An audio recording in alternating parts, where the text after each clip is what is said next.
Hari Bol, Hari Bol, Nittai Gaura, Hari Bol, Nittai Hari Bol, Hari Bol, Hari Hari Bol, Nitai Gaura, Hari Bol, Gauranga Premanande, Hari Hari Hari Hari Bol. Bolo Jai Jai Shri Radhe, Jai Jai Shri Radhe, Jai Jai Shri Radhe Shyam. Nitai Gaurang भगवान जय जय श्री वृंदावन धाम की जय। ओम नमो भगवते वासुदेवाय। ओम नमो भगवते वासुदेवाय। ओम नमो भगवते वासुदेवाय। नारायणं नमस्कृत्य नरं चैव नरोत्तमं देवीं सरस्वतीं व्यासं ततो जयमुदीरये। नष्टप्रायेषु अभद्रेषु नित्यं भागवत सेवया भगवती उत्तमश्लोके भक्ति भवति नैष्ठिकी। Welcome everyone to this transcendental program of studying Bhagavad Dharma, Param Dharma, or the ultimate or highest duty of a humankind. Currently, we are studying Sri Prema Bhakti Chandrika by Sri Narottam Das Thakur. Narottam Das Thakur, who deposited uh, love for him with the river Padmavati. When Narottam Das Thakur was born, when he grew up, he was restored. Padmavati restored that love of Gauranga, Narottam Das Thakur. And so all the expressions, especially of Narottam Das Thakur in Prem Bhakti Chandrika and Pratna, they are imbued with the purest love of the highest nature, or the potentially highest nature of Manjari Bhav Upasana. So, what Mahaprabhu has come to give us is so unique. And Mahaprabhu came with this desire which was never revealed, and what he wanted to give, the highest benediction givable to the living entity. The fortune of those who are devoted fully to the lotus feet of Srimati Radharani, their fortune made available, or creating the possibility to make it available for the conditioned souls like us of this Kali Yuga. So the highest manifestation of mercy of the Lord was revealed in Chaitanya Mahaprabhu. And his followers, especially his closest direct disciple, the Shad Goswamis, they undertook, especially Rup Sanatana Goswami, took this the task of fulfilling the innermost desire of Mahaprabhu. And as a result of that, in the Guru Parampara, we are becoming the recipient, we are becoming the beneficiaries of the work of the closest direct disciples of Mahaprabhu. And they are giving us so much. Their endeavor and endeavor of the Guru Vargas, or those who following in their footsteps through generation. Their endeavor is to make this manobhist, or the desire of Mahaprabhu's heart, become manifest all over the world. Sri Chaitanya Manobhishtam Sthapitam Yena Bhutale. Bhutale means all over the earth. It cannot be limited to those who are born in Bengal or Orissa or Vrindavan or whatever. Because outside the very protected boundary of Brajmandal and intimate passage, nobody outside, even those outside, even within Braj, those who are not connected to that very secretive meeting of the divine couple in the Nikunja Mandir with the help of the most confidential Sakhis and Manjaris. Those who are not, even they don't know, they have no access to the divine vilas, conjugal pastimes of the divine couple. And to that most inner circle secretive fortune of service was made possible for us conditioned soul. This is the big paradox. So in the last sloka, we covered half of it, where the devotional process or devotional aspects of 9 kinds, Nauda Bhakti, it was being described, and any devotee who is engrossed or consumed in that particular kind of service is very glorious. And for us, that should be the attitude, as we discussed last time, that anybody who is devoted fully and consumed in the service, either in whichever melo, or whichever one process, Shravanam, Kirtanam, Vishnu Smarnam, Pada Sevanam, Archanam, Vandanam, so remembering Krishna, glorifying Krishna, and listening about Krishna, three, and we covered the 4th, Pada Sevana. And in Pada Sevana, the fortune of attaining the service of the lotus feet of the Lord, that is the ultimate fulfillment of the soul's aspiration, or it is the highest achievement in accordance to our Swarup as the eternal servant of Krishna. That was the. And now in that one quotation was very powerful, where Muchukunda Maharaj, that he expressed his appreciation for attaining, his desire to attain, or those who attain the service of the lotus feet of the Lord, they are very fortunate. Actually, there is nothing else to be desired. So, although Krishna is celebrated as a Mukunda, or here in that sloka was, what is the sloka? Yapavargadam Hare. He apavargadam. Apavarga means liberation. Apavargadam, one who gives liberation. So, although those who pray to Krishna, who is the giver of liberation, of course, he will not ask for bondage, correct? But does he want liberation? Because the concept of liberation is very horrible to those who aspire or those who have attained the service, the service of the lotus feet of the Lord. So this concept, this contracts. It's a big paradox. That's what we will take it. So he's praying to the Lord.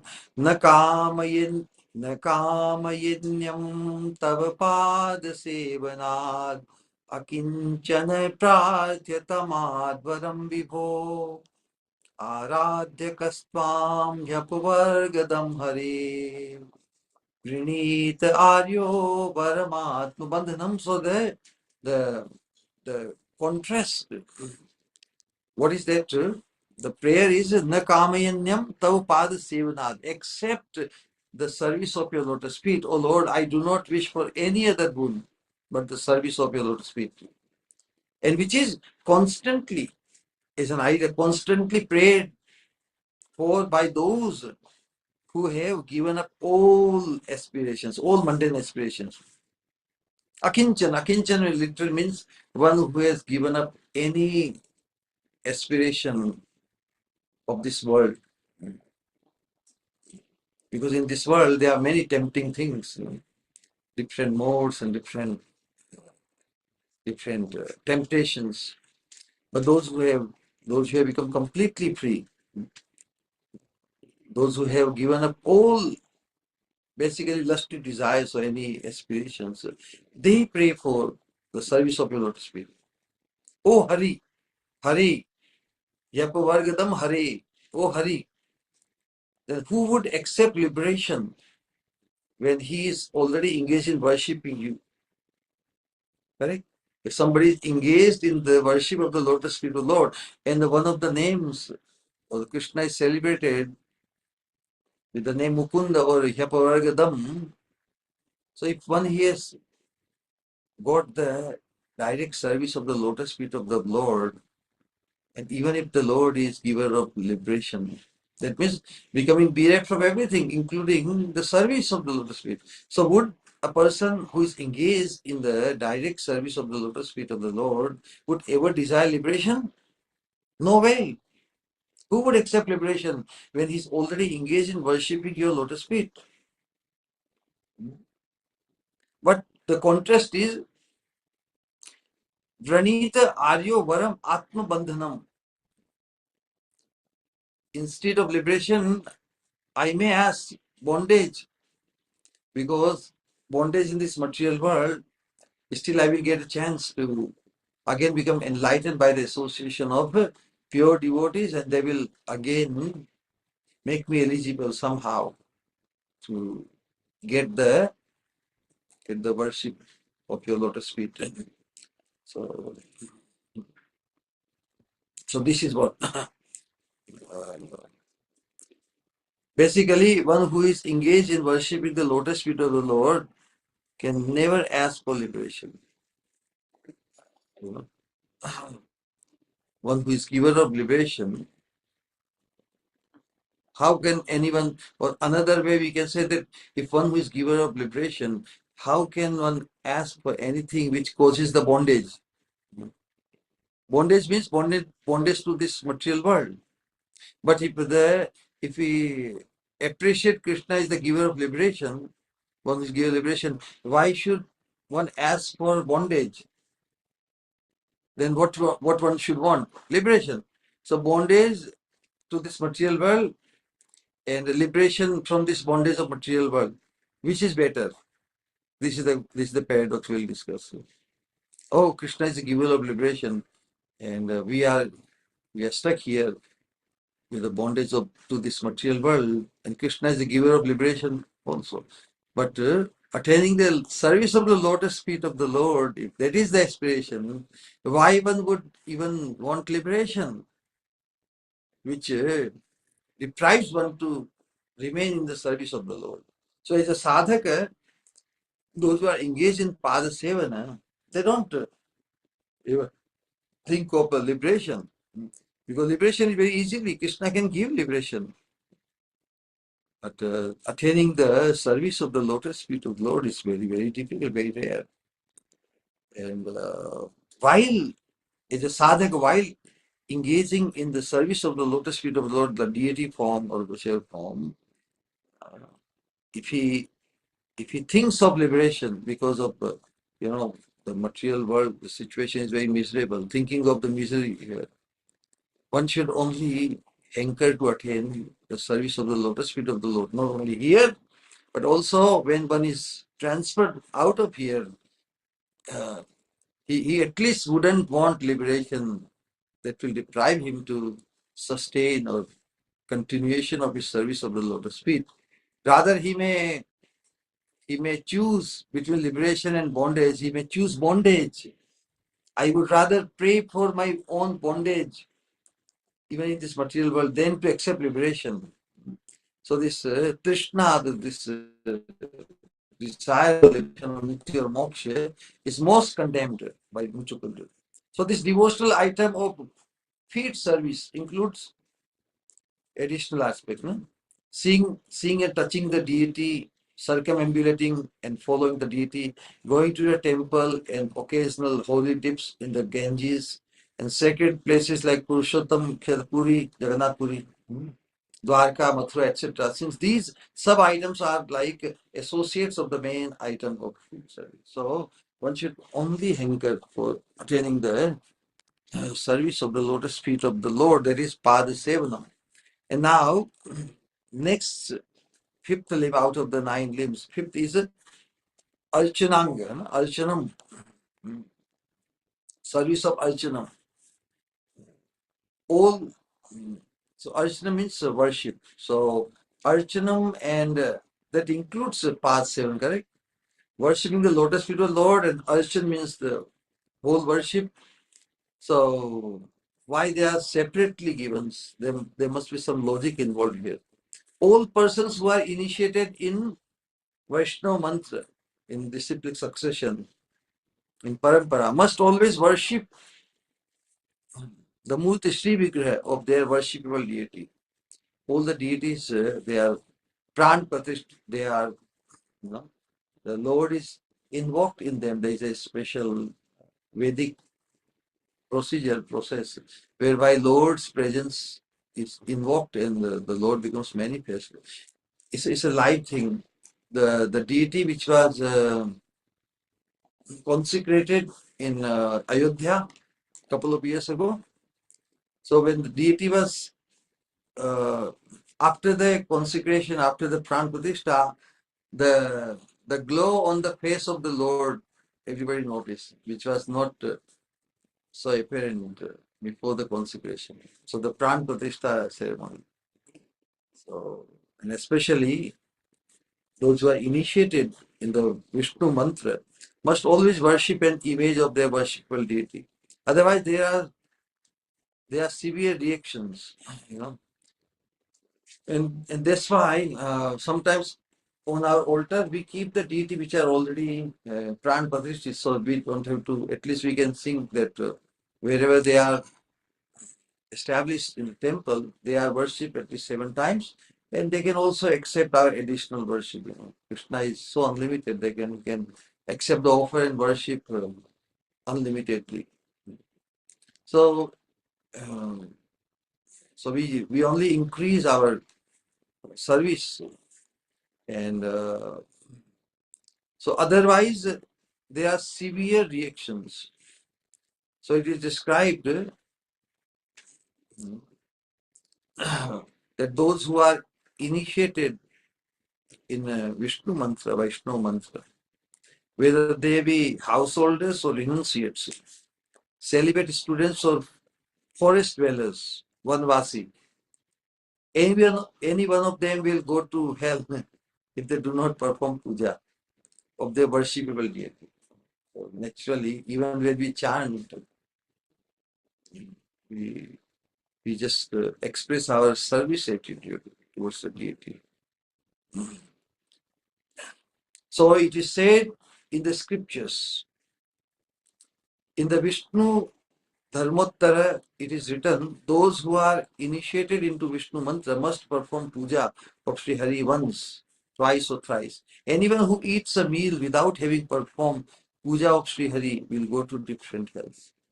So basically, as we discussed many times, the symptoms of a Vaishnava, who is a devotee, who is initiated in Vishnu mantra and following the vidhi, vidhi of worshipping. So our chanting is also worship. Our offering, making offering to the Lord is also worship. Everything related to anything which brings us, brings Krishna in the center, is the supreme enjoyer and the most important person in our life. That is part of the worship. So honoring only prasadam once, first offering bhoga, the enjoyable items to Krishna. That is also part of worship. And so one of the 2 symptoms that a devotee eats only the foodstuffs offered to Krishna. The second one is, we know, following very properly the Ekadashi Vrata. So these are the two symptoms of a devotee. But who is a devotee? One who is initiated by Vishnu Mantra, by a bona fide spiritual master, and following his puja and all his worship, his bhajan items under the directions of the spiritual master. But how to figure out that he is a devotee? By two symptoms. The symptom is that he insists on taking only footsteps offered to the Lord in observing Ekadashi. So this item of temple worship is especially prescribed as a main item for householder devotees. The path of temple worship is a main item especially for those who are endowed with lot of means. It's not possible for everyone to become engaged in temple worship. But those who are well-to-do, affluent, they can make arrangement. They can build a temple and arrange for the participation of others also in a larger scale. But those who are not so well endowed or well-to-do, they can simply do their worship. But those who are affluent and if they don't worship the deity very, we can say even lavishly or very opulently, because the Lord can be served with all opulence, correct? If one is blessed with a lot of opulence, then he should engage his opulence. If he thinks, oh, the Lord, I remember the Lord in the mind, correct? Some people are very smart. Oh, I worship the Lord within my mind. I offer the Lord within my mind. Then one should also eat also within the mind only. Correct?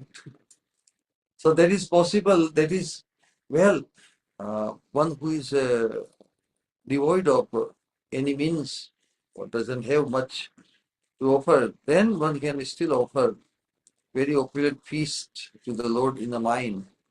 And if the mind becomes very absorbed in doing that, Krishna also may reciprocate in a wonderful way. There are many stories of Manasi Seva. So it's an instruction to a miserly person. So there was one miserly person, and sadhus, he would listen to sadhus, but he will tell openly, sadhus, you come to me. He was rich enough, but he would tell sadhus, yeah, you can, but don't expect any money from me. Sadhu said, no, don't worry, don't worry. Uh, at least you don't have to, because the sadhus may tell him that let us have a nice function, nice peace and everything. He say, don't tell me to do anything which involves spending any money. And sadhu say, no problem, no problem. At least you can still offer opulent feast to the Lord in the mind. So that won't cost anything. So the sadhu, the man say, okay, if it doesn't involve spending anything, then I can do this. So he got used to making this offering mentally. This is how continued. So one day what happened? He was contemplating of making very nice kheer, some very nice milk. He was just becoming a little condensed. So then when time came to put the sugar in it, this is a true story. So we came to, so he somehow by mistake or by, sometimes we put sugar and it becomes too much sugar to it. So he thought in his meditation that he has put too much sugar in the kheer. So what he did, he tried to pull out the sugar. He has put two, so he wanted to pull it out. And the Lord grabbed his hand. You rascal, you are not spending any money for this sugar. Why are you pulling it out? The whole idea is that somehow one should find one's absorption. So naturally, if one has many means, then one should not show any miserliness. One should use the worship in glorifying the Supreme Lord very nicely. When there is nothing, still one can perform mental service. And in that also one can find one's observance. Or one can become absorbed. But if one is well-to-do and he still wants to save money by doing just mental service, then he should also eat mentally only. So, rich people, if they do not worship the Lord lavishly, but only perform smarana, or remembering, or manasi seva, as if they are poor renunciates, then they are hypocritical about their wealth. Not personally worshipping, but having the worship done by someone else is a sign of attachment to mundane life or of laziness. So there is a saying in Vedic culture, bhajan and bhojan, one has to do oneself. They cannot be done through proxies, Suppose I'm hungry, then I guess I cannot tell, okay, you go and eat on my behalf. There's a very funny story. In Krishna Lila, in Vilap Kusmanjali study, it comes. Krishna is so absorbed in the thought of Radharani. And when Radharani comes to Nandgaon, making very nice foodstuffs, and sometimes, instead of expressing tremendous liking for the foodstuff, Krishna just, it's deliberately shows, oh, it's not so tasty. So Krishna doesn't show much hunger towards the foodstuffs prepared by even Radharani.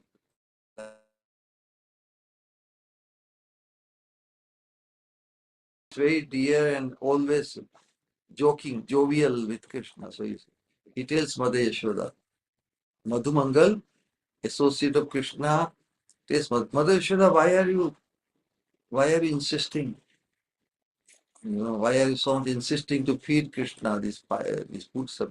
His hunger is not, he doesn't have hunger.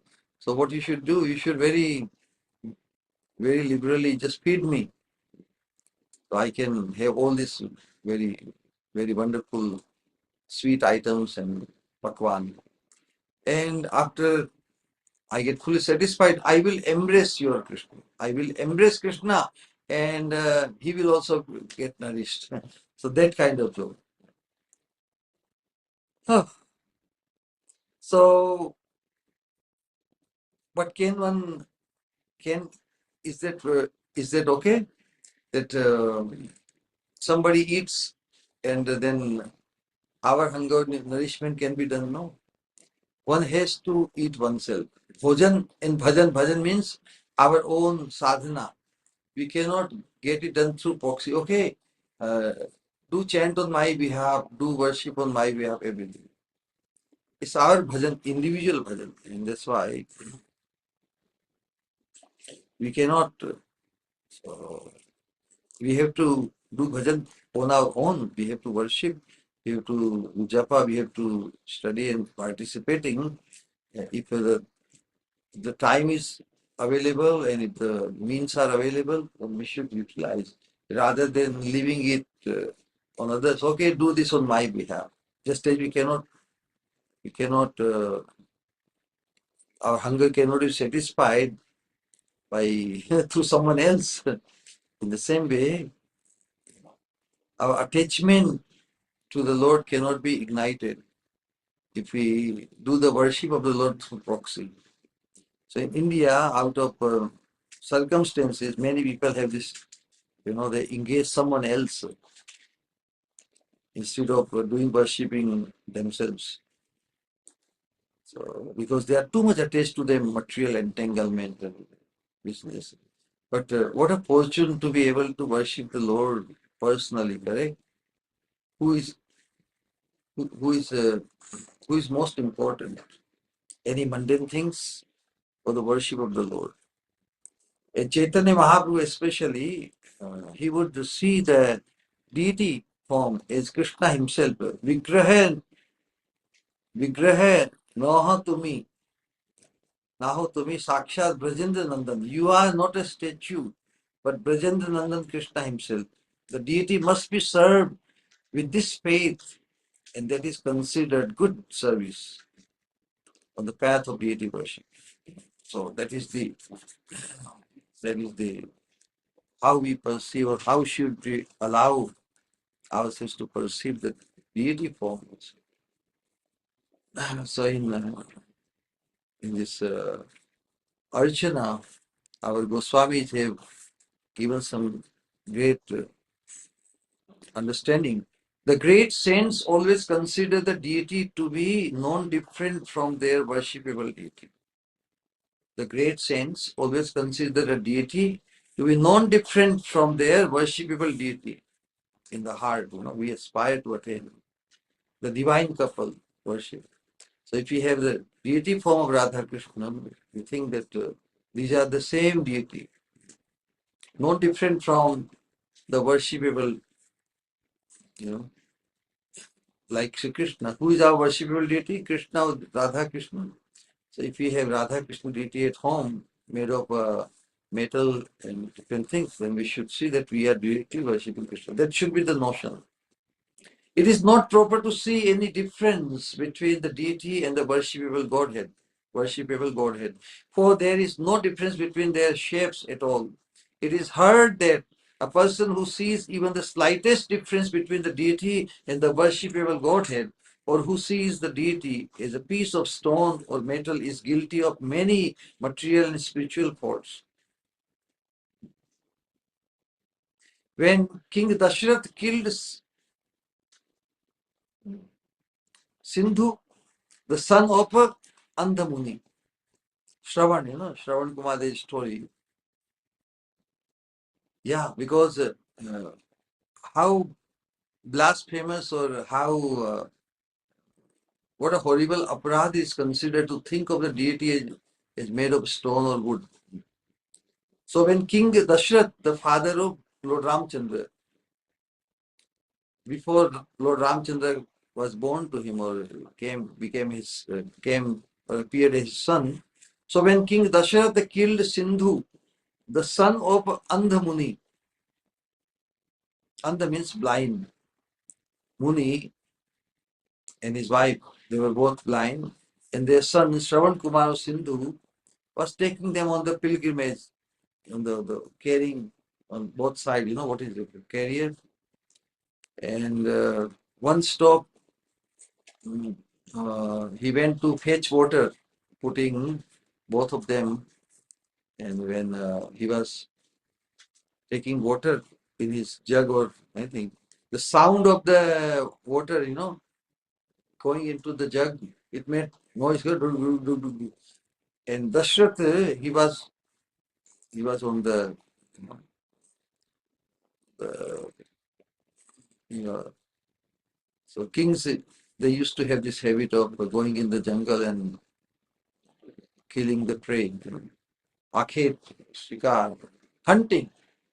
So Kshatriyas were used to hunting, and naturally animals, those who run very fast, like the deer or tiger, whichever, so they used to practice their chivalry, their Kshatriya nature or warrior nature, and they had the expertise to target their prey just by hearing the sound. So King Dashrath thought that some animal is drinking water, and he just directed his arrow to the target, but it was a human being, Shravan Kumar or Sindhu. And so when he found that he made a mistake, so then he brought the son of the blind parents and told that I have made a mistake. I mistook. So I mistook uh, some animal. I mistook your son as the animal by prey. And oh, the blind sage then took his dead son and lamented. What was lamenting? Have I ever, even once, committed the offense of considering the deity of Sri Hari to be a piece of stone, he was lamenting, oh, why I have to bear this pain of seeing my son in front of me is dead, who was only shelter for us. So lamenting like this, and he was wondering, what offense must have I committed? Have I even once committed the offense of considering the deity of Sri Hari to be a piece of stone that I now have to lament over my dead son? Just to release that trauma, he cursed the king, King Dashrath. That just as I am losing my life, feeling the pain of separation from my son, you will also die feeling the same pain of separation of your son. So King Dashrath, he was just struck. Oh my God. That means I will get a son. He was sonless for so many years.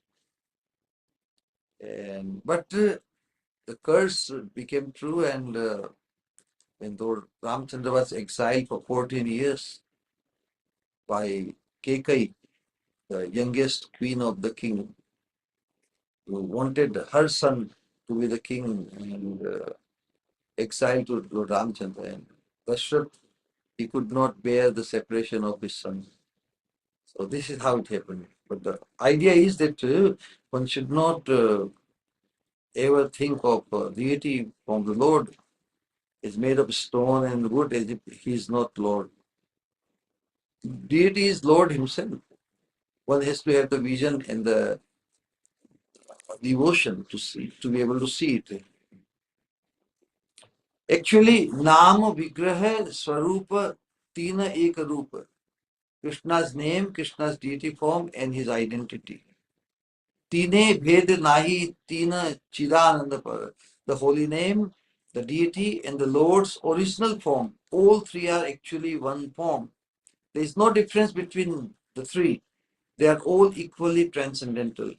By placing one's firm faith into such statements by the scriptures and the Mahajanas, the great authorities, and considering the deity to be completely non-different from the worshipable Godhead, it is possible to properly execute the path of temple worship as a Susevan or nice devotional service.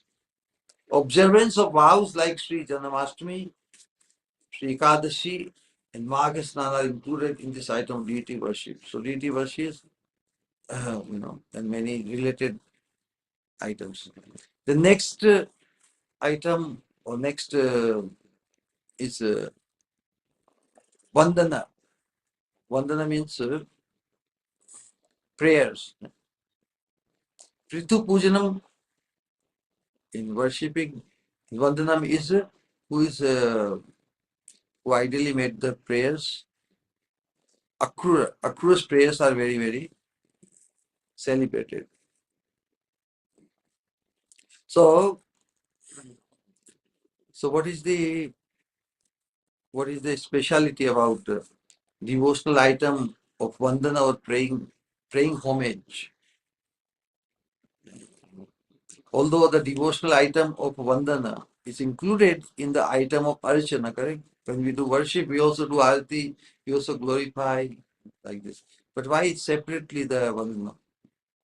Although it is included in the process of worshipping, in the item of Archana temple worship, still, like the limbs of Kirtana and Smarana, in other words, just as one remembers Sri Krishna by doing Kirtana, but still Smarana or remembering is counted as a separate item due to its separate importance or uniqueness. Sometimes, even when we are chanting and we are hearing something, and still our mind can be gone somewhere else that we are not able to remember, even while our mouth is speaking or our ears are apparently hearing, if mind is not united there, then we may not be able to remember anything, whatever we are even saying or even hearing apparently. So there is a difference between hearing and listening. Listening means attention with the full attention of the mind. Hearing is like any commotion. Anything, if the mind is not there, then it is not listening. So hearing is not enough. So that's why this, although this praying temple, the praying is included as part of the temple worship or deity worship, still just as Kirtan, the limbs of Kirtan and Smarana, in other words, just as one remembers Krishna by doing Kirtan, but still Smarana or remembering is counted as a separate item due to its separate importance. Ultimate purpose is Smarana, to be able to remember Krishna all the times. Smartavya Satatam Vishnu. This sloka every sadhak should be aware all the time. Smartavya Satatam Vishnu. Whatever we do or whatever we don't do, the purpose is to be remember Krishna all the times and never to forget Krishna any time. Smartavya Satatam Vishnu Vismartavyo na jatuchit sarve vidhi nishedhashur etayor eva kinkara. So remembering is given even separate importance, a separate one of the limbs of Navvidha Bhakti. So in the same way, although this vandana or making prayers,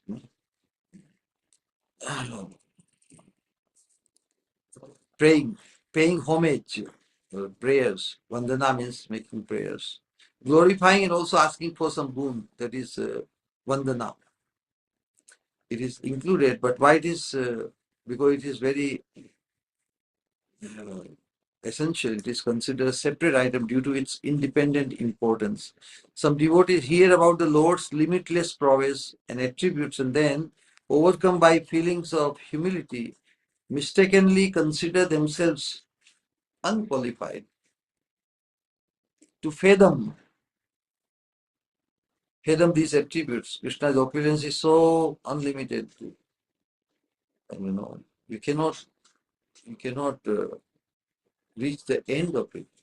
You cannot fathom how opulent and how um, amazing Krishna is. So naturally,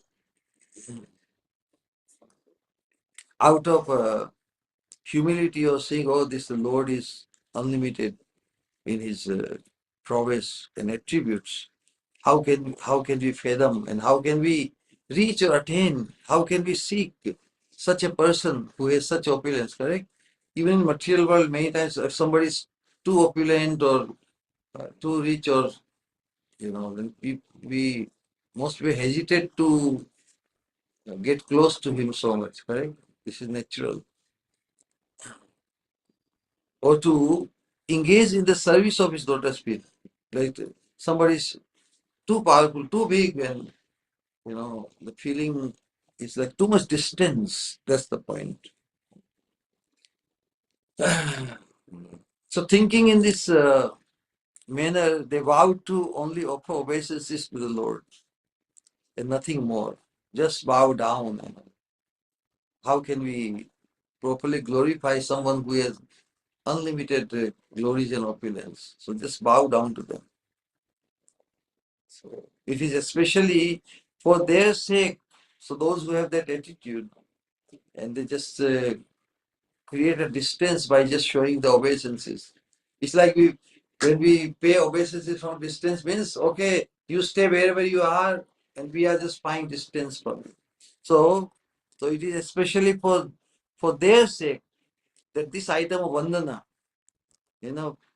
paying homage or glorifying is mentioned separately, because merely in the worship or deity worship, one can just bow down, and one also can participate in an arati and glorifying, singing some bhajan, etc.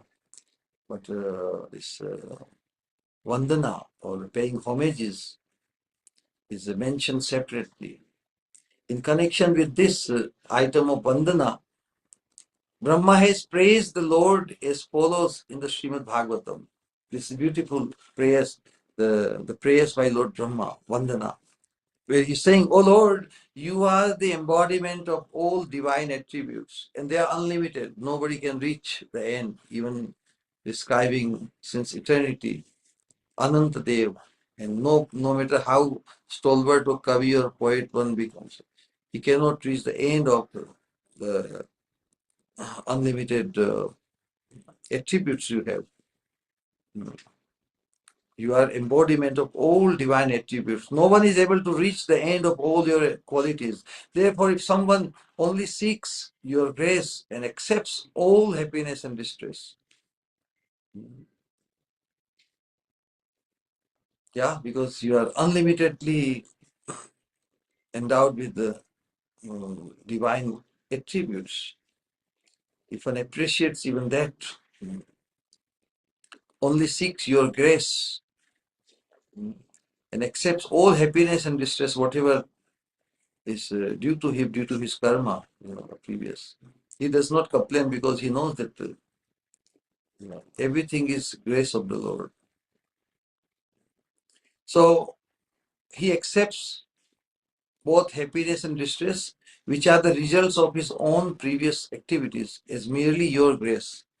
Any circumstances sanctioned, anumodit or sanctioned by the Lord, he considers them as his grace and offers obeisances to you with body, mind, and words, staying alive with a mere hope of ever receiving a drop of your mercy. One pointed, just like a chatak bird. Chatak bird is what he does. Chatak bird is looking up to the sky, to the rain cloud. He only seeks, or one pointedly, only for that rain water. Look out of for a drop of water from a fresh rain cloud.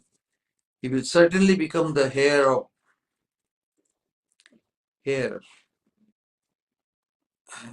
the service of your lotus feet. He will attain the service. So that one pointed attention, seeking, and also waiting for the mercy of the Lord. The Lord is most merciful. So whatever he does, whatever he allows to happen in our life, it is by his sweet will. So how can something he lets happen? So there is the point. Whatever a sadhaka does, he has to feel very responsible for whatever actions he has. But if others' action, they may create misery or things like us, but we should think that how can anybody harm me? How can anybody do injustice to me? Because everyone, including myself, is an instrument of Krishna. So as an instrument of Krishna, every instrument of Krishna is meant to do us a favor only, to move towards him. So there should be no person in this world to blame actually, except oneself. It's very difficult to grasp and assimilate this point. We are all instruments of Krishna, doing Krishna's work, and Krishna being our best well-wisher always. So any instrument of Krishna can only do us a favor. Except me, myself, I can do myself a disfavor. Because the free will is with me, and Krishna does not interfere. But anyone else, anything, any person who may appear to us as our enemy or friend or anything, they are all only doing us a favor. So a devotee, an awakened sadhaka, he sees every event or anything happening in his life only as his grace, Krishna's grace. Because he is totally dependent, totally appreciative of that whatever Krishna does or allows anybody to do in one's life, it is mercy only. Someone who perceives the Lord under all circumstances is mercy, and he receives the ultimate share. Just as brothers divide the heritage of their parents, he also becomes recipient of the hair. So in this verse, there's a description of a nice rendering of service, of praying, paying homage. So if these 6 items we discover, correct? Shravanam, hearing; Kirtanam, reciting, or Kirtan means doing Kirtan; hearing, glorifying, remembering; Shravanam, Kirtanam, Vishnu Swaram; Pada Sevanam, Archanam, and Vandam. These 6 items. So these 6 items of the ninefold devotional service can be rendered nicely if then it will become automatically possible to render the remaining 3, which are namely servanthood, friendship, and self-giving. Dashyam, Sakhyam, Atma Nivedan.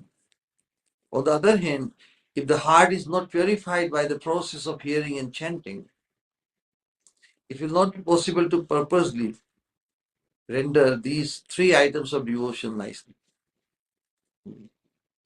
Because Dasya means in servitude, that's an attitude. In friendship, with more confidence and intimacy, that is also attitude.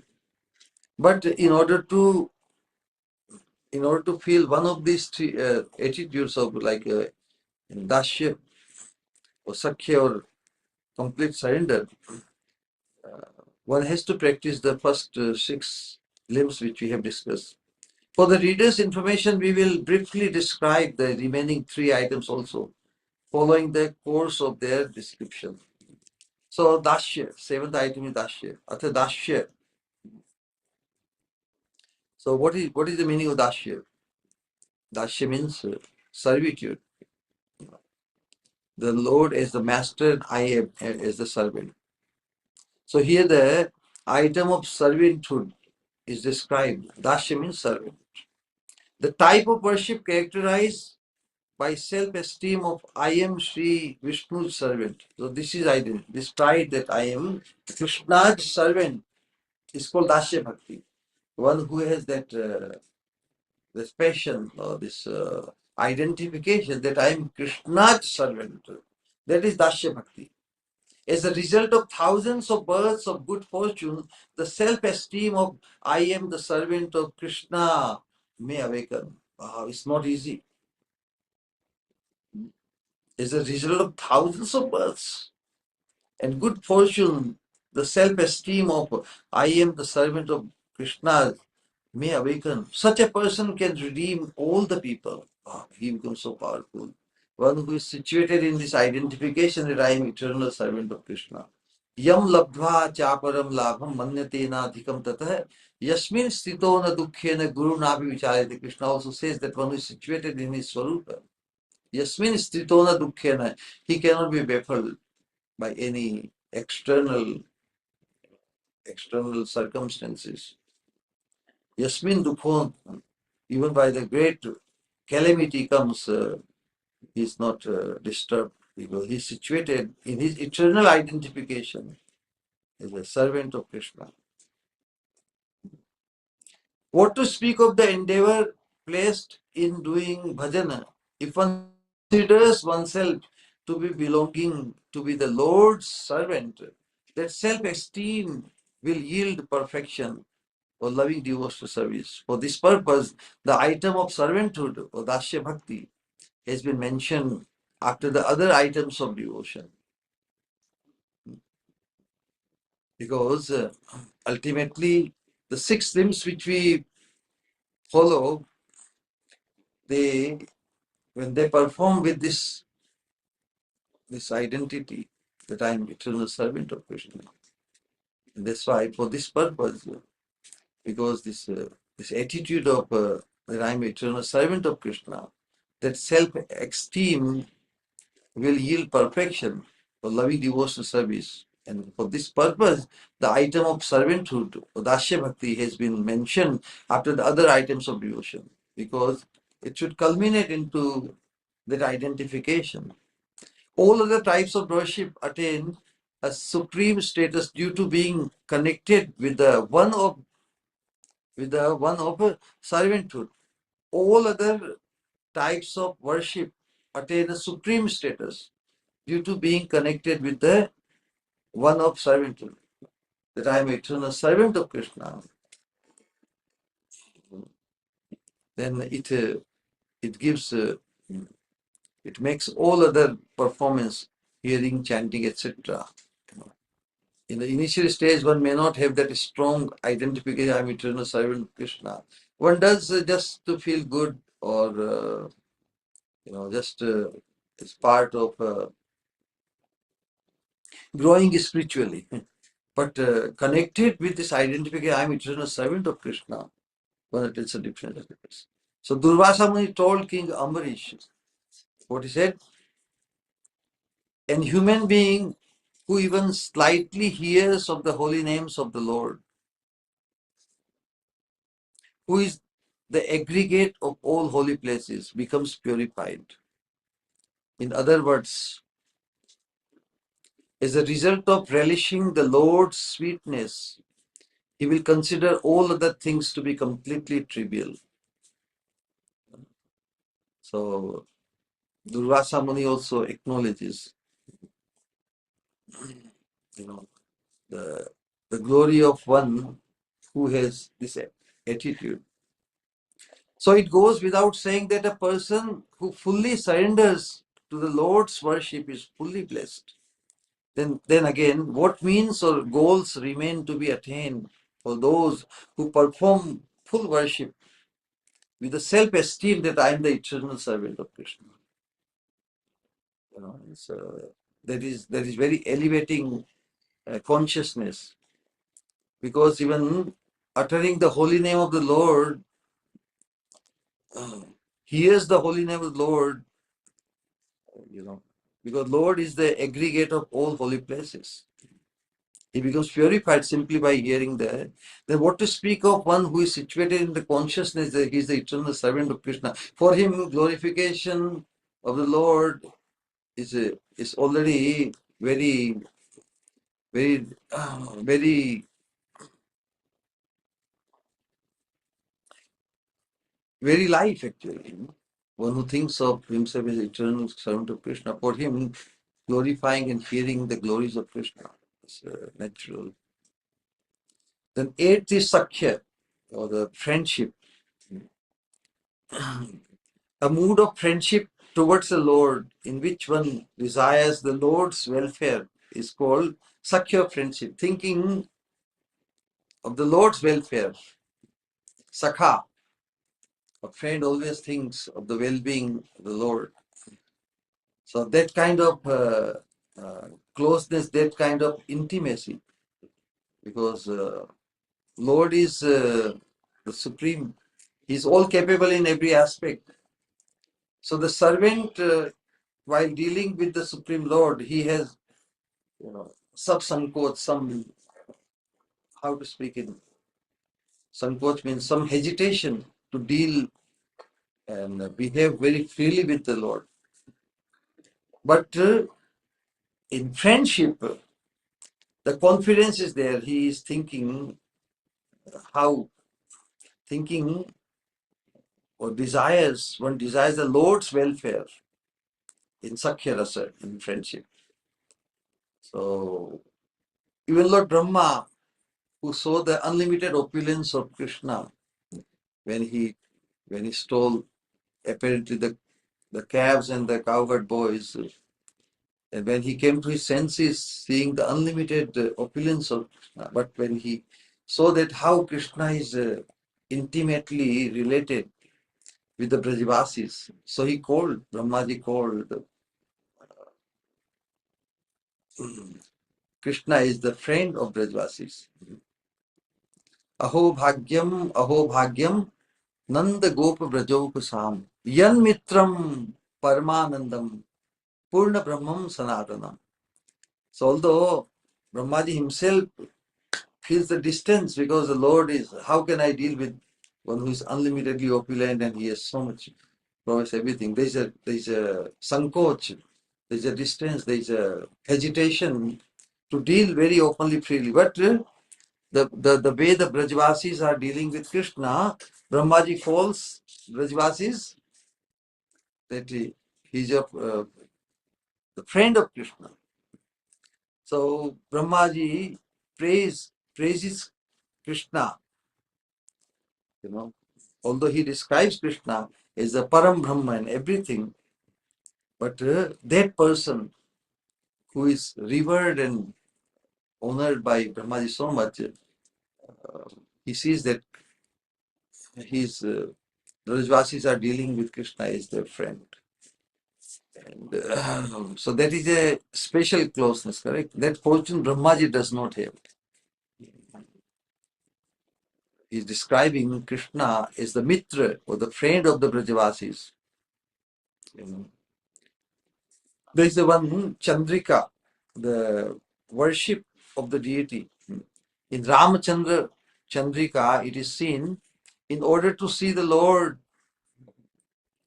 So this is the sentiment of a sadhak or devotee. He wants to make himself available more and more. So in order to make himself available, he sometimes he sees the Lord, like just like me. In friendship, you don't show the distance. So you are the son of a very rich person, I'm a poor. No. In friendship, there is a equality. So in order to see the Lord as a human being like oneself, because this is in the past times, a devotee expresses his concern for the Lord, just as a friend feels the concern for his friend. So in order to see the Lord as a human being and to deal with him as a friend, some devotee, out of that love of this friendship or that sentiment, he prefers to sleep in the temple, that he can be so close to some devotee with a great service attitude reclined in the temple. Otherwise, one may feel, oh, Lord is, how can I sleep in the temple, in his abode, in his place, in his room, like that? But a friend does not have that hesitation. Usse sankoch nahi hota. So with this purpose, Sakhya has been mentioned after Dashya in the famous Shravana Kirtana verse, Shravana Kirtanam, Dashyam Sakhya. Although there is a treasure of service in Dashya, now this is a specific difference.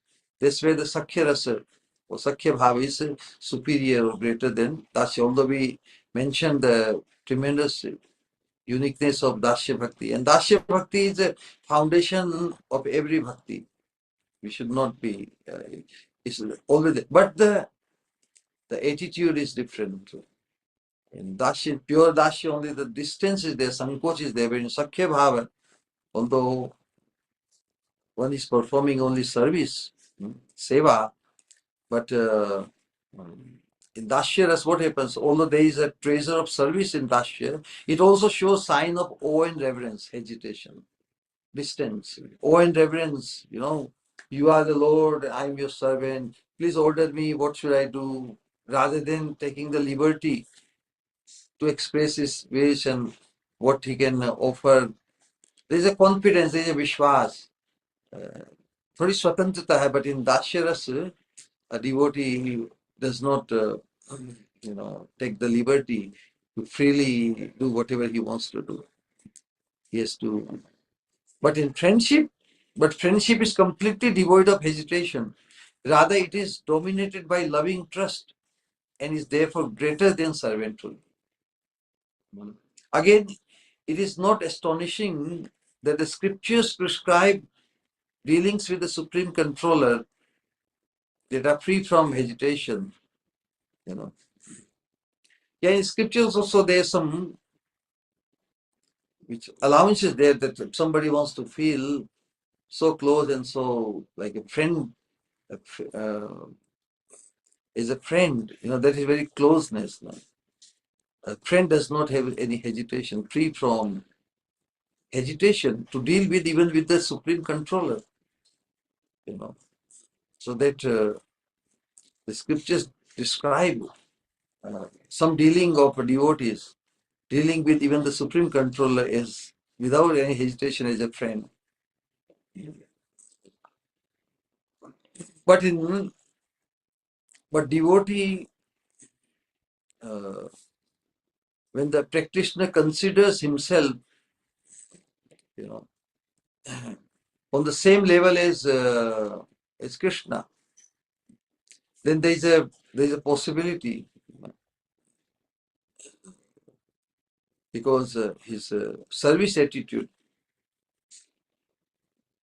There are instructions in the scriptures that in order to worship the devata or the deity or the worship, one has to become a devata, because standard of the devata, how can you worship the devatas on our worldly or the mundane standard? Because the footsteps and everything there is much superior nature. So unless one attains the status of a demigod, one cannot worship the demigod. One must become a Godhead in order to worship the Godhead. However, when the practitioner considers himself a God, it will contradict his service to his own Lord. And that's why, for this reason, the pure devotees have rejected the practice of considering oneself non-different from the worshipable Lord. So, well, the conclusion is because Sakhya Bhava, however, because Sakhya Bhava is considered most favorable, but nonetheless, sadhaka in a Sakhya Bhava, he does not consider the Lord as equal to him, because Lord is always the Lord. But because this attitude of showing concern and the confidence in the Lord that whatever I will do, he will accept, and he knows, like Krishna is Bhavagrahi Janardhan. So Krishna knows my intention. I only am concerned about his well-being, to give more joy and satisfaction to Krishna. Because of that, the devotee, it is more his attitude, the Sakhya Bhav, because Sakhya Bhav is considered most favorable, or more favorable in one's service to the worshipable Godhead. It is respectfully accepted. So naturally, to have that confidence and intimacy with the Lord is better. Now, finally, there is a Atma Nivedan, or self-surrender. So there are two kinds of self-surrender. Atma means offering one's body. Tvan Maya Atma. Atma. Tvan Maya Atma. Atmadar Geheshu. So Atma here means the body. So offering one's body, and second is offering the pure soul. The word Samarpanam means offering oneself to the Lord in all respects. This self-giving is completely devoid of endeavors for personal gratification. Nothing that I give myself everything to the Lord, and then I will be gratified myself. It is not with that notion or intention or the desire to get something in return. So this self-giving is completely devoid of endeavors for personal gratification. All the means and goals are dedicated to the Lord, with body, mind, and words. Such self-surrender can be compared to the sale of a cow. What is Atma Samarpan? When one offers oneself completely to the Lord, the example is given like somebody sells his cow. So what happens? The seller of a cow need not worry now about the cow's maintenance anymore. One has sold the cow, correct? Now one who has purchased, now it is his worry. The seller of a cow need not worry about. So in the same way, when one has self-surrendered oneself, one is the seller, and one who has self-surrendered completely, he does not even worry about his own maintenance. So just like the seller of a cow need not worry about her or cow's maintenance anymore, but the buyer arranges for her welfare. So who becomes the buyer? Krishna becomes the buyer, correct? So one is offered or sold oneself to Krishna, and now it is not even his own worry, because he has given himself to Krishna. Now it is Krishna's worry to whichever way he would take care of me. But the buyer arranges for her welfare. The cow will now also work for the buyer, not my ulterior motive. Oh, my family, my this, my no, no, no. I have become Krishna's. So now I'm Krishna's property. So the cow means me. The cow will now also work for the buyer and no longer for the seller.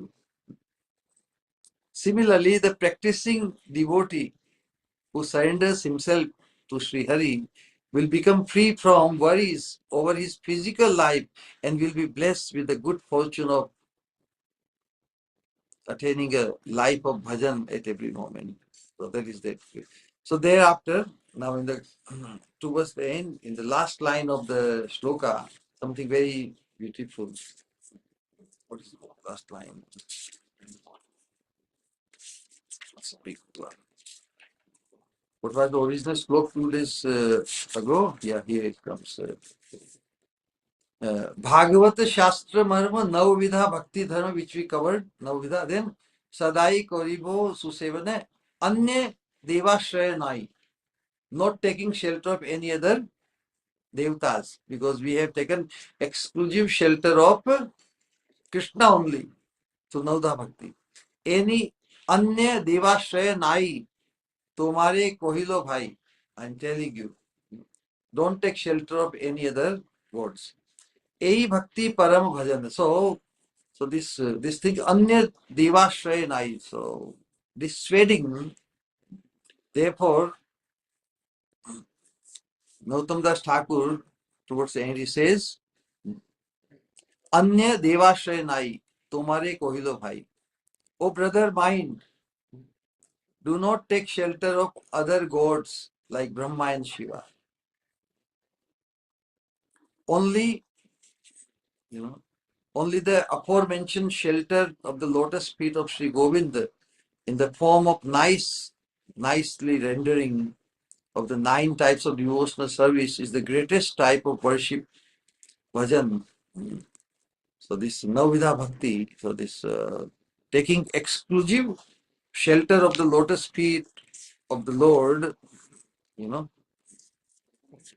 that is very, very essential. So why it is so?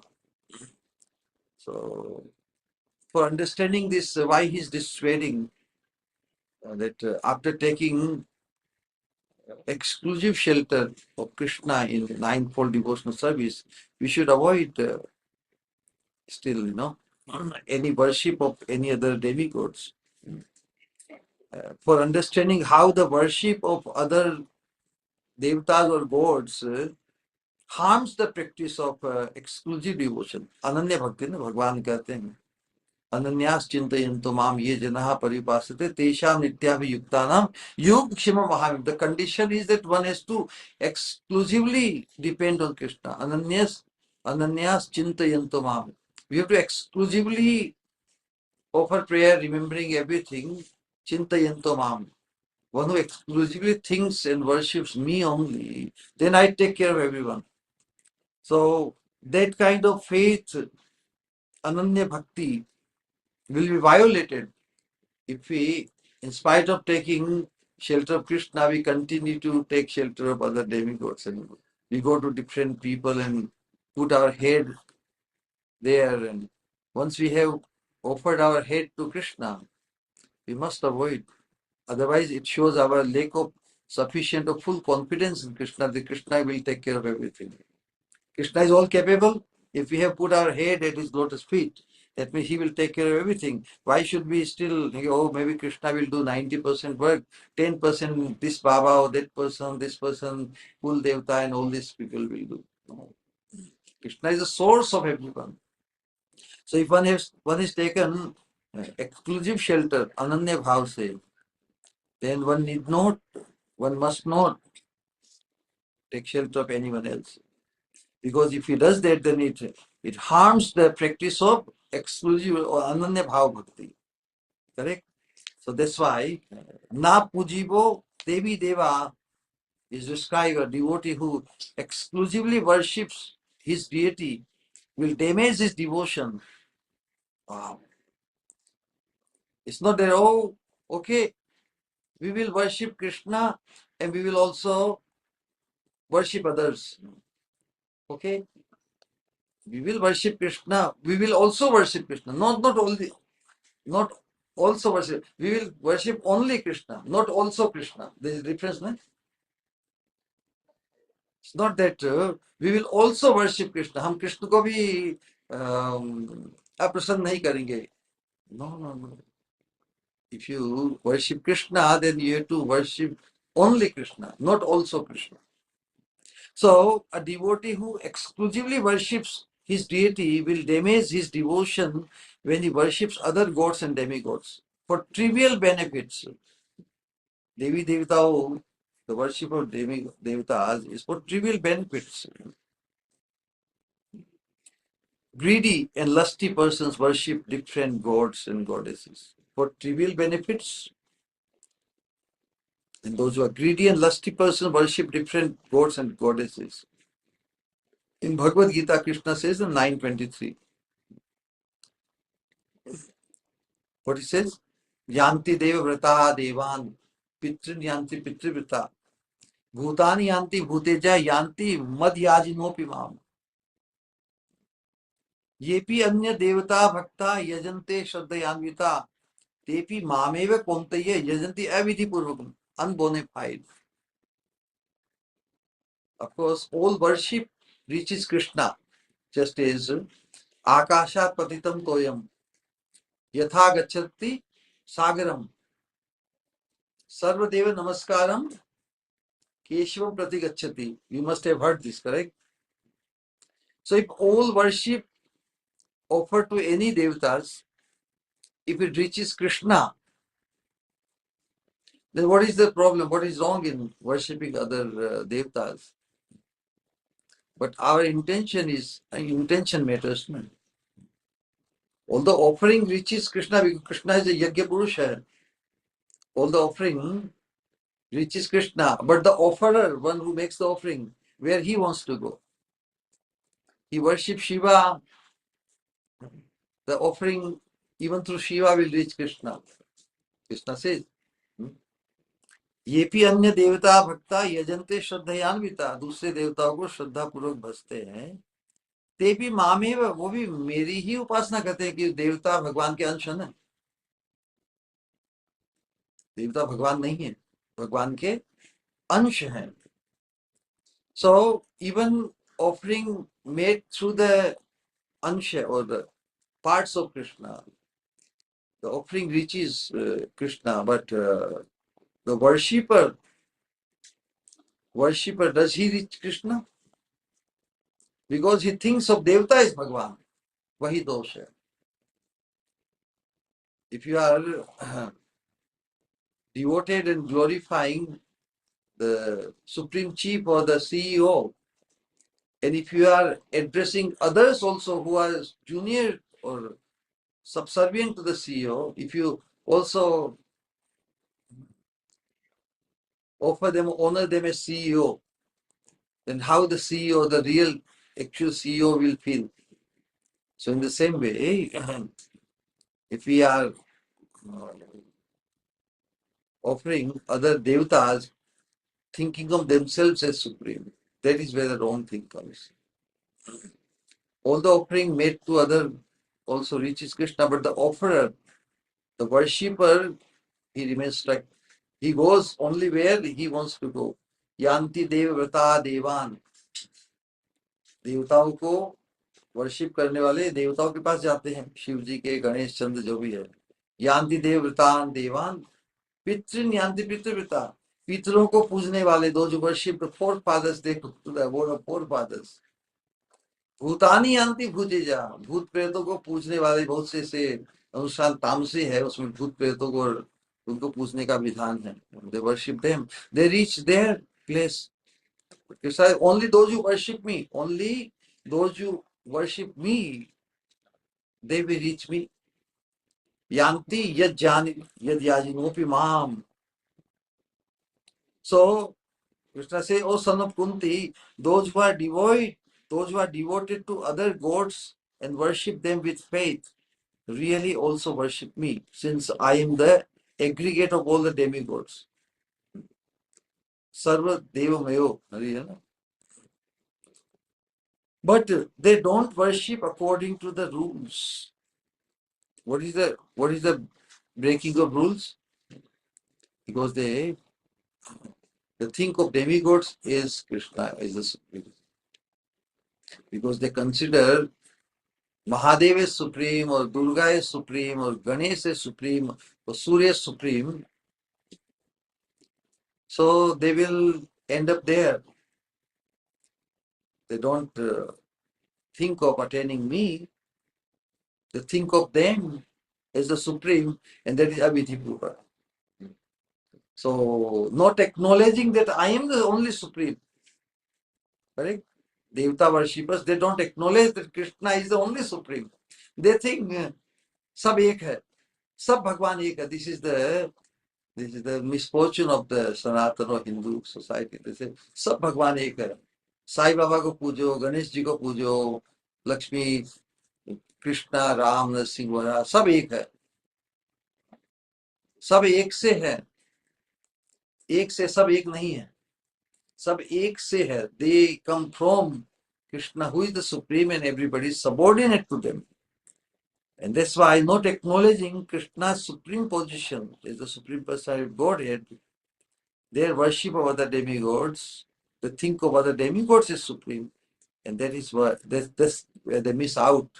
That's why they don't reach the supreme. So here's the Abhidhi Purvaka. Abhidhi Purvaka, unbonafide. It's like getting the work done through some kind of bribes. So Prabhupada writes in the purport, it's like giving some officer a bribe to do the thing which should be offered or deposited in the treasury of the government. That is a proper process. But to shortcut, giving bribe to some officer getting the work done, that is unbonafide. So Avidhi Purvaka means that there is no rule found there to attain me. So by bribing, do you think we can get the favor of the government? Therefore, the greedy worshippers of other gods may even attain the trivial gains of the world, still they will never attain the supreme goal of life, that is attaining the supreme. Chavantima. Aham hi sarva yajnanam, aham hi sarva yajnanam bhokta che prabhurevache iti mam yona jananti. One who does not know this, that I am the only enjoyer of it. Aham hi sarva yajnanam, sabhi yajño ka. Bhokta che prabhurevache. I am the Lord. Prabhu means one who bestows the benediction. If you perform some yajna, what kind of benefit you should get, Krishna decides. He is the enjoyer of all the yajnas, and he is the Lord, supreme controller of benediction. Iti mam yona janti. Those who don't think of me like this, iti mam yona jananti, tattvena ataschavantite. Tattva means I am the supreme.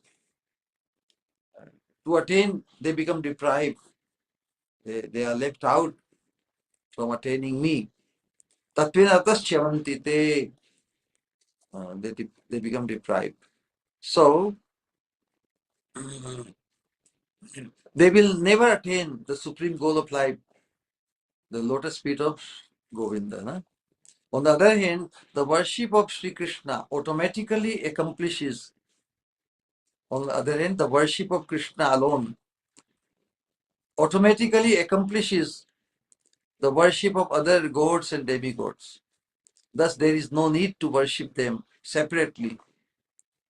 In Srimad Bhagavad, the famous quotation comes, Yatha taror mula nishechanena tripyanti tatskanda bhujo pashakha pranopaharachya yathindriyanam tathaiva sarva arhanam achyuta ijja. Just as the trunk, yatha taror, mool of the trunk, jad.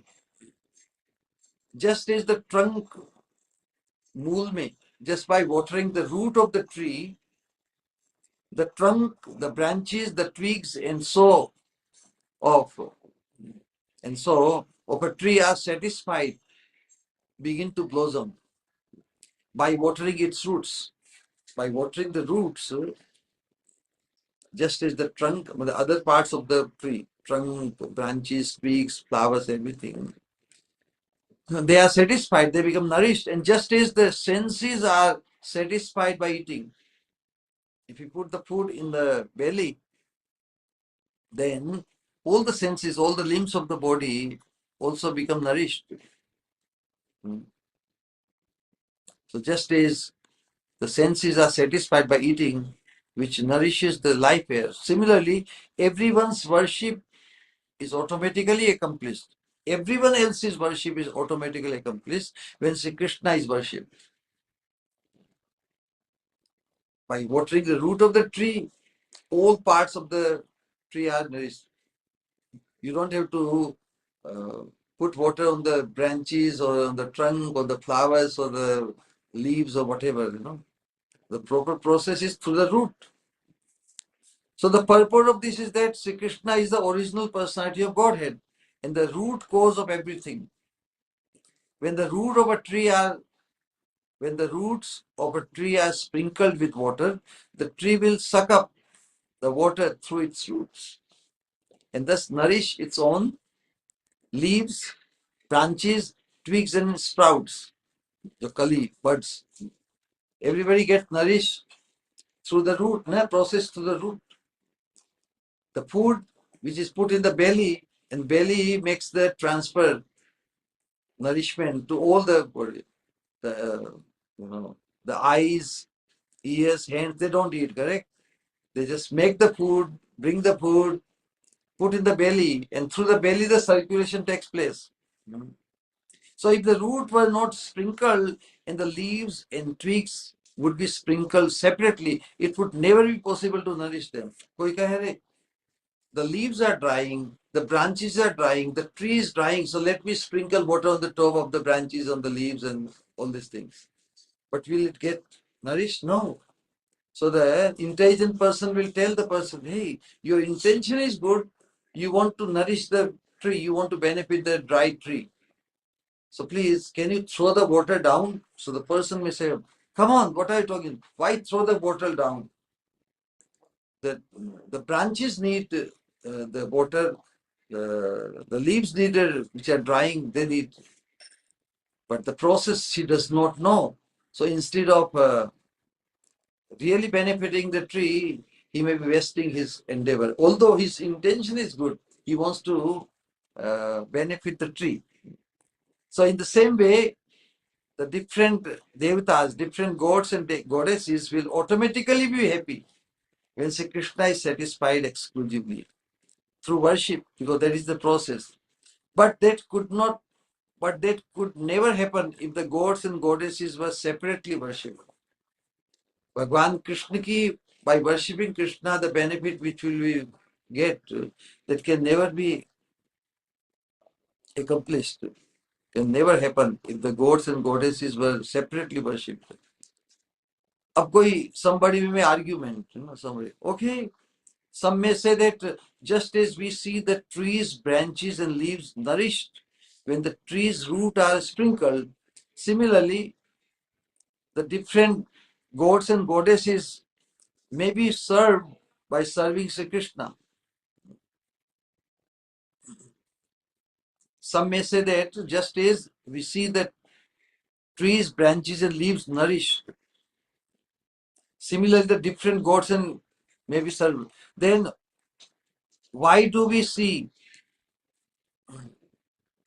His argument is okay, let the root Krishna be worshipped, but let the branches and they also be nourished. We can worship Krishna, then also worship demigods. Then why do we see that Narottam Thakur says so intensely, forbidding the worship of other gods and goddesses? Means let both happen. Yes, Krishna worship is essential, but what is wrong in worshipping the demigod also? No. So these doubts may be eradicated through the example. जो example दिया हम, कि as we feed the belly, all other parts get the nourishment. Correct?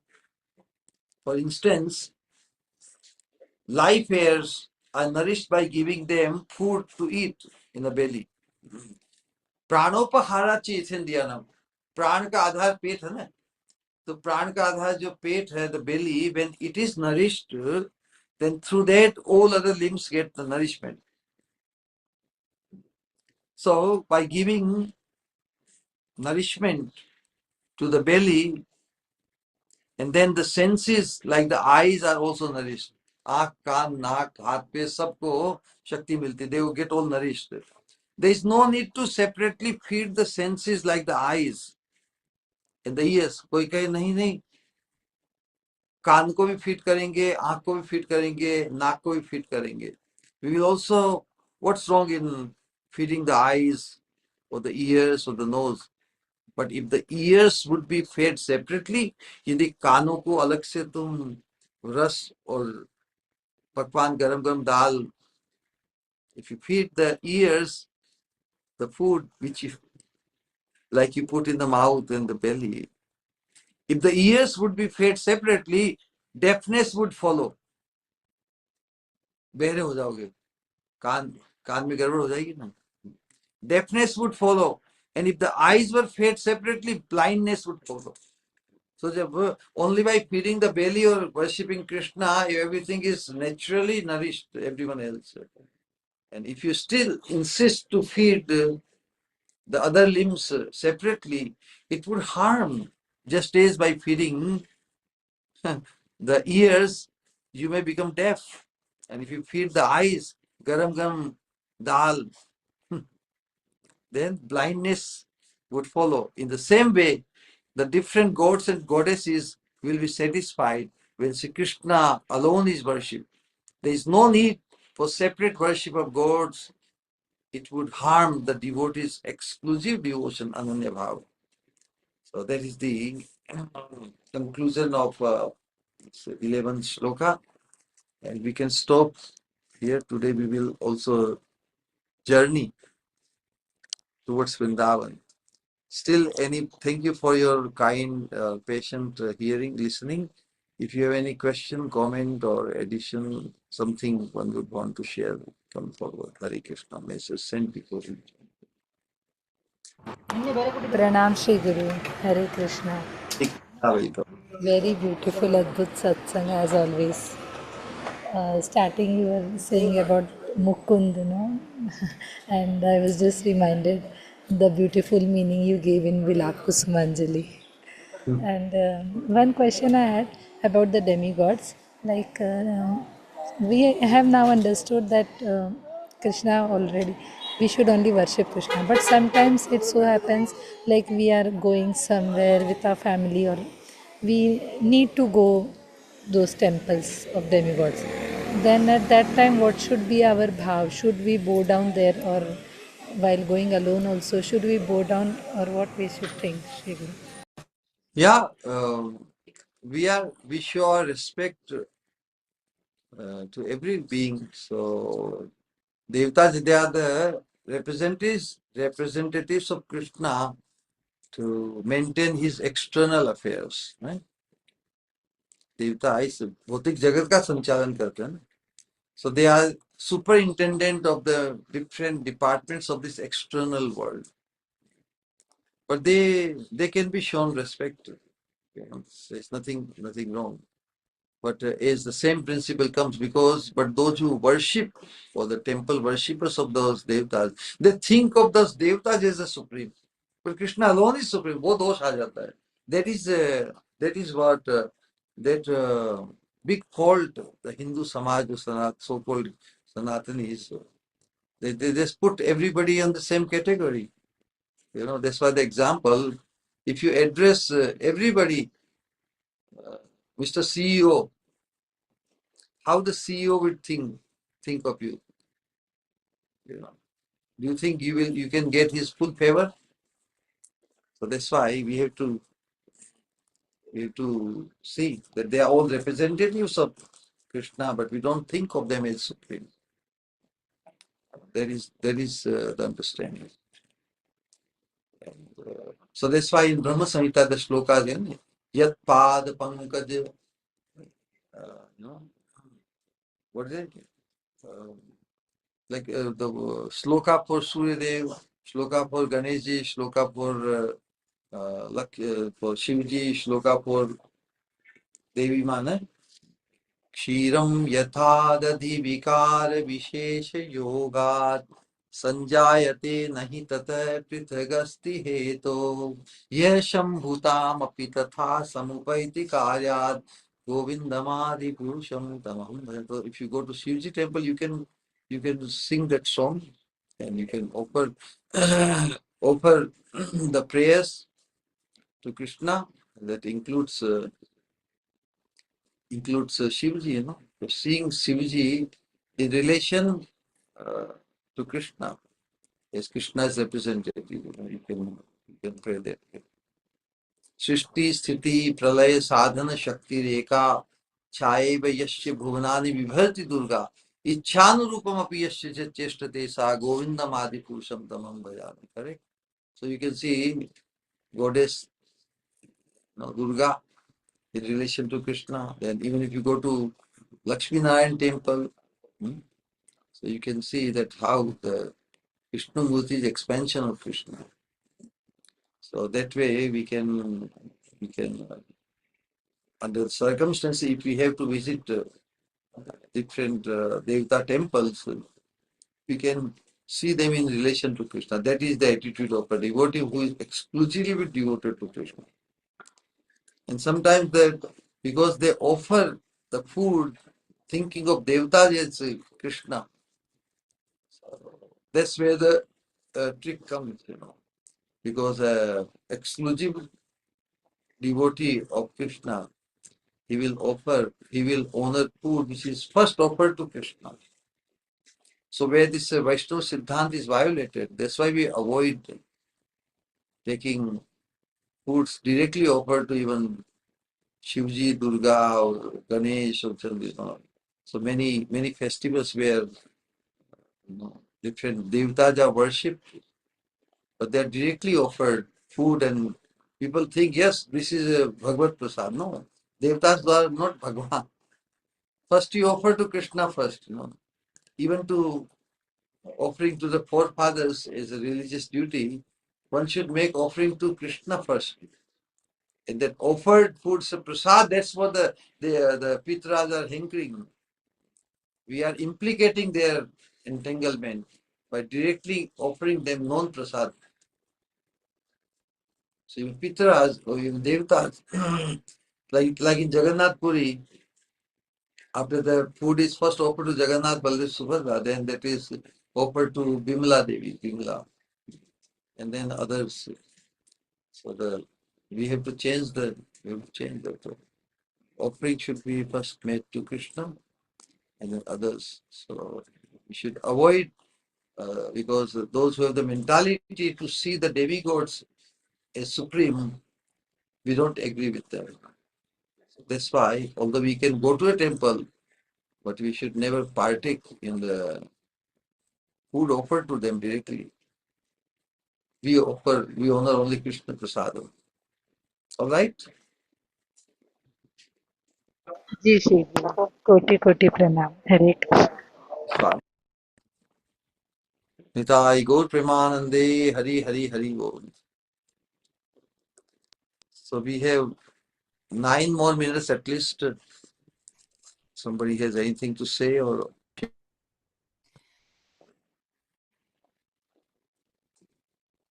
Hare Krishna, Shri Guru Pranams. Hare Krishna, welcome. Thank you so much for such a beautiful and illuminating class. It's clarified lots of things that I've been wondering for a long time. And one question that's risen for me, it felt like a bit of a concern actually at the beginning when you were speaking about the offense caused by someone. Can you remember the past time it was through deity worship? I can't remember the details, but I'll just explain what I mean. So I have taken my parents with me to a temple environment where it was during Kartik, and I was feeling very enthusiastic for them to meet one Prabhupada disciple, and so we were offering the Damodar Astika prayers, and they I'm worried that I may have been a cause for them being offensive and therefore receiving any karmic response for that. So I'm basically wondering how to relate in that context. They didn't respond favorably at all. And yeah, so I'm just sort of wondering, would it have been better? Obviously, I can't change the past, but going forward and how I relate to my family, would it be better to just not involve them in things like that?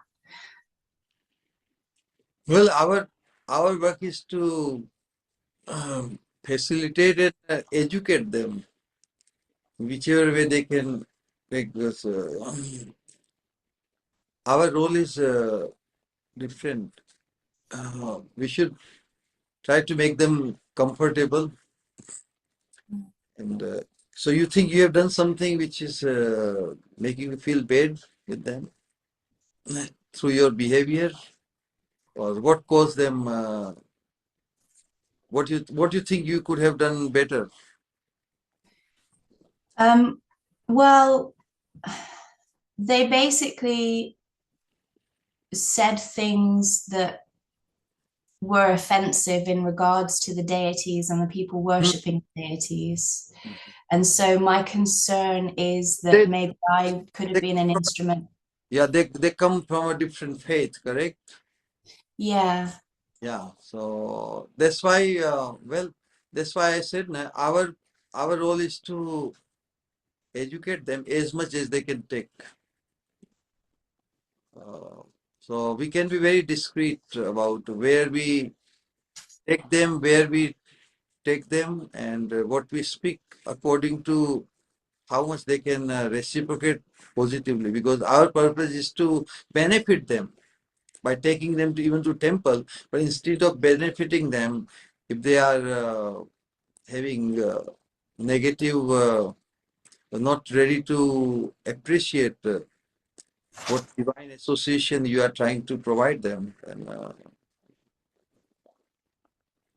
just give them prasadam, even by not taking to the temple. Even feed them good vibes and good literature. That would do. So it's a sensitive, with the family members. Different. You want to try to give the best you think is, but if they are not fully ready, then they may, show some sign of not so much appreciating. So discretion is with us, na? We will be discreet, and that we will save situation.